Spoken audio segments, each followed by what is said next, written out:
Today we are exploring the We'll Meet Again Museum and coastal wartime defences at Freeston, near Boston on the Lincolnshire coast. It's an award-winning World War II homefront museum, originally being a mobile museum visiting schools. The museum is owned and run by Paul and Linda Britchford. It opened its doors as a static museum in August 2017.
This Lancaster fuselage and cockpit was built for the 2019 film Lancaster Skies.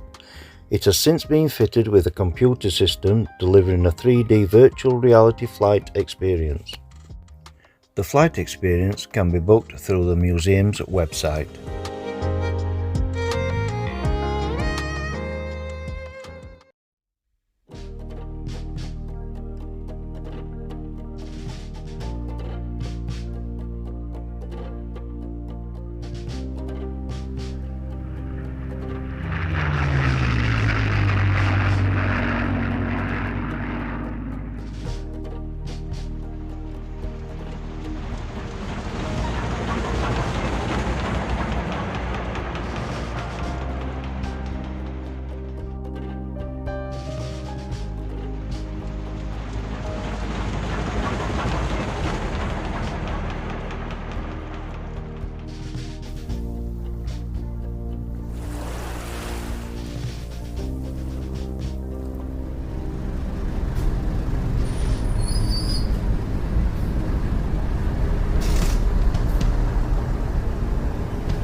So behind me is the Hawker Hurricane at the We'll Meet Again Museum, which we restored just before Christmas, just over 12 weeks from when she was delivered to actually putting her back together in one piece, which she was in a sorry state, but she was built for the Battle of Britain film. So she's built to spec. There's an airframe in there, Ashwin timber frame, covered in Irish linen at the back there and doped. We've still got more work that we wish to do to her in the future, but for the time being she's on display here, and for various different events and things, and throughout the summer she'll be pulled out onto the backfield so she can be fully on display all together, and then hopefully in the future in her own personalised hangar as well, so she can be seen by the public no matter what the weather really.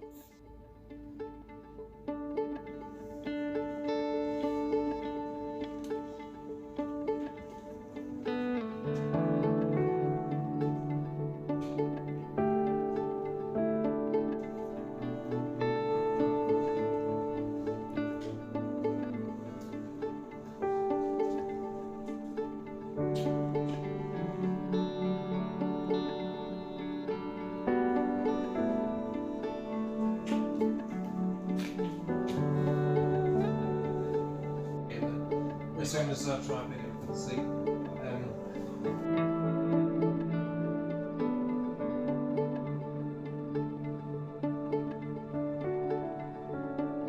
This was the actual Hurricane that was placed on the roof of the Odeon Cinema in Lincoln to promote the Battle of Britain film.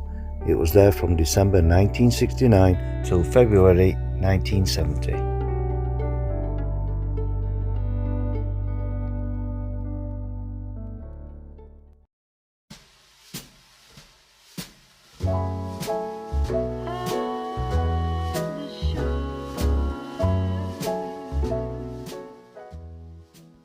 Hot and cold drinks, cakes and light lunches are available at the Ration Book Cafe.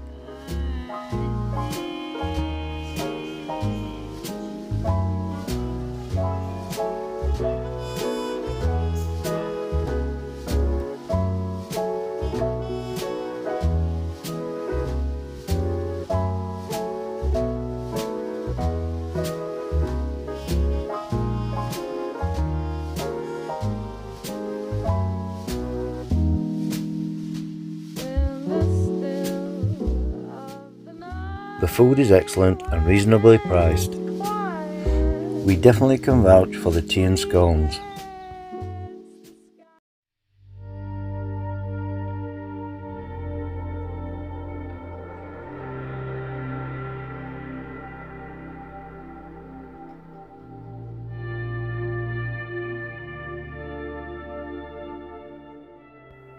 Back in the 1940s, there would have been a beach right up to this roadway.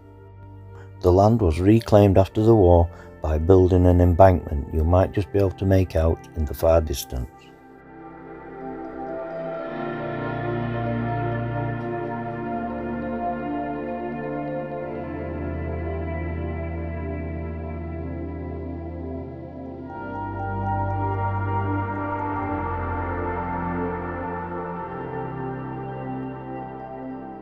So here we have part of the searchlight battery that was used during the Second World War by the Royal Artillery, and down here we have the admin station. So this is where the soldier would have taken a rest before going on to work on the searchlight during the night or during the day. So in the corner down there you can see the stove where they would have made food or hot drinks that would have kept them, or tried to keep them warm or fill them up during the time waiting down here. So typically you would change over about 4 men every few hours, depending on what your job was for the day. On the floor you can see straw, and that's how they would have insulated it. Obviously during the war it was a lot more straw because it would try and keep it warm, because obviously concrete, it gets really cold in the winter and you need to keep warm. It's really important to do so. Just on the inside here you can see a gun hole here, and that was so, well, if there was any parachutists landing out in the fields behind us, you would have some kind of fire back against them. So come back outside here, and then if you look at the fields behind us, so during the war, obviously the Dig for Victory campaigns, so this would all be filled with cattle or crop farmers, and especially people training, so for the army.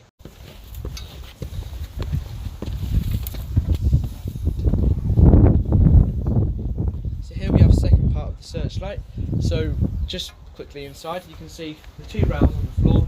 That's where a searchlight would have been wheeled out into the front when enemy ships were about. So just in front you can see a brick wall. That wasn't there during the war. That was put in after the war by a farmer that was using this to put water onto his farmland. Here you got 2 great water tanks which were also used by the farmer after the war.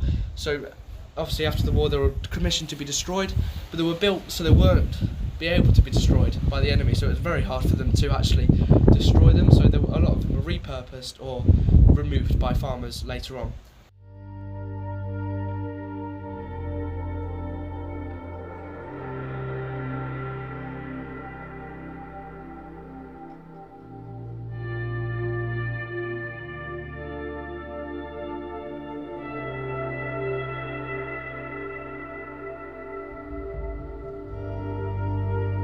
During the war, this searchlight bunker was disguised as a sweets and ice cream kiosk to avoid detection by the Germans.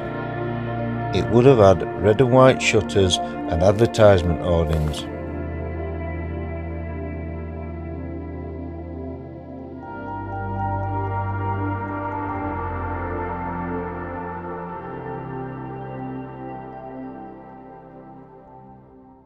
So the next pillbox we're going to be looking at is called the Lincolnshire Free Bay.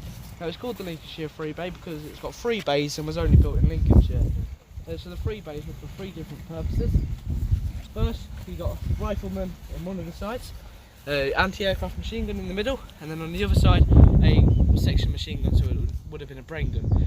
So on the middle you can mount either a brain gun or a Lewis machine gun. So Lewis machine gun was a machine gun that was used in the First World War by the British troops, and a brain gun was the new, modern, up-to-date light machine gun used by the British Armed Forces. So here you have 3 members of the Royal Artillery waiting for guarding the coast against invasion. And so this was manned by the Royal Artillery during the war. You had 2 sections of it. So the Airborne Artillery, which was part of the 6th Landing Brigade for the Arnhem, D-Day, that kind of stuff, and then you had the infantry kind of version of the Royal Artillery, which was manning this all the time. So this was built in 1940, just after the retreat from Dunkirk, and from behind it you can see another pillbox, and obviously they're all covered up by the modern houses now, but you can still see the 3 churches which they would have used for signalling where the invasion was and what they were doing during the war.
So just down here we have, well, it could have been 1 or 2 things, but not 100% sure. So one, a generator house to supply electricity to the gun line, and secondly a quartermaster's hut. So that's all there really is to this one.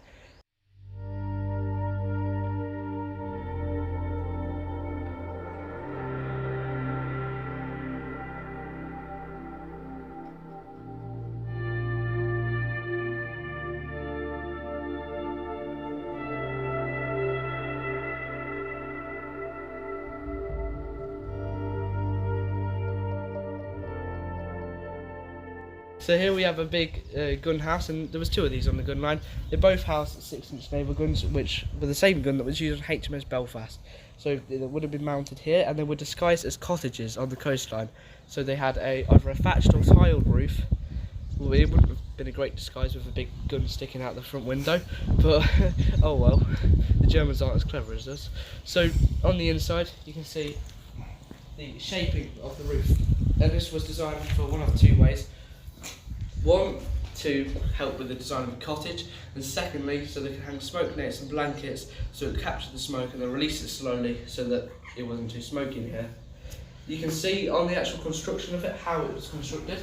So you can see the lines in here, and that's from the wooden cast where all the concrete was poured in around the metal framework, which you can see up here.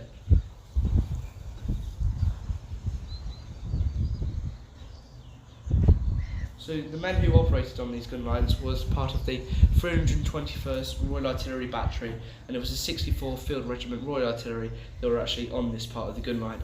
So they were regular infantry, just got back from Dunkirk, so very experienced in what they're doing and very professional in the way they do it. This gun here was only fired once, and it was not out of anger, it was for a training purpose for the people of the Royal Artillery on the gun to learn how to fire it if there was an invasion. But when it was fired, it shattered all the windows at the Plumbers Hotel, which is just down the line, and the officers weren't very pleased about that, so they told them never to fire it again.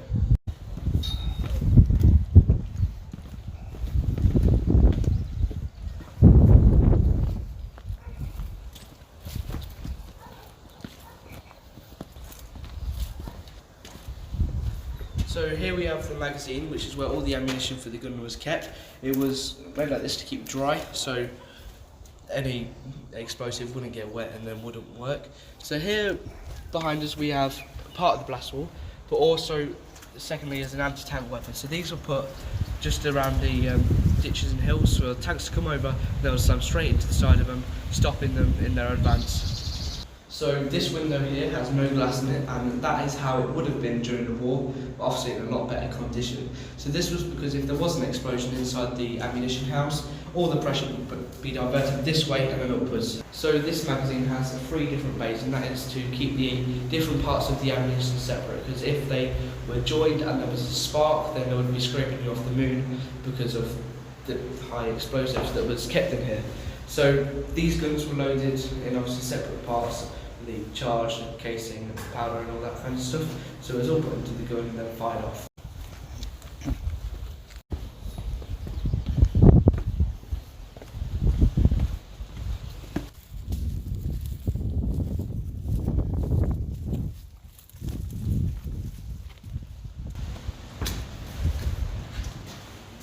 So here we have the accommodation that the Royal Artillerymen would have been staying in while stationed up on the gun line.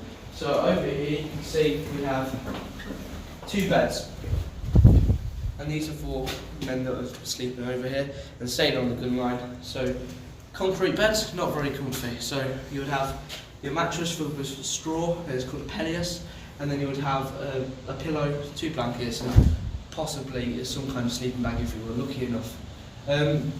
Up here you can see the big step, and this was to keep all your kit and equipment on, to try and keep the rats off it, but rats can climb extremely well, so it didn't really work. On the wall here you can see a big painted patch, and this was, underneath that painted patch is another painted patch, and underneath there was a drawing of a Messerschmitt or a Heinkel, I'm not too sure on that one, and it was signed by the people that drew it on this artillery thing, and it was said to be used as some kind of aircraft recognition.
Thank you for watching, and if you've enjoyed this video then please consider subscribing, as it really helps our channel.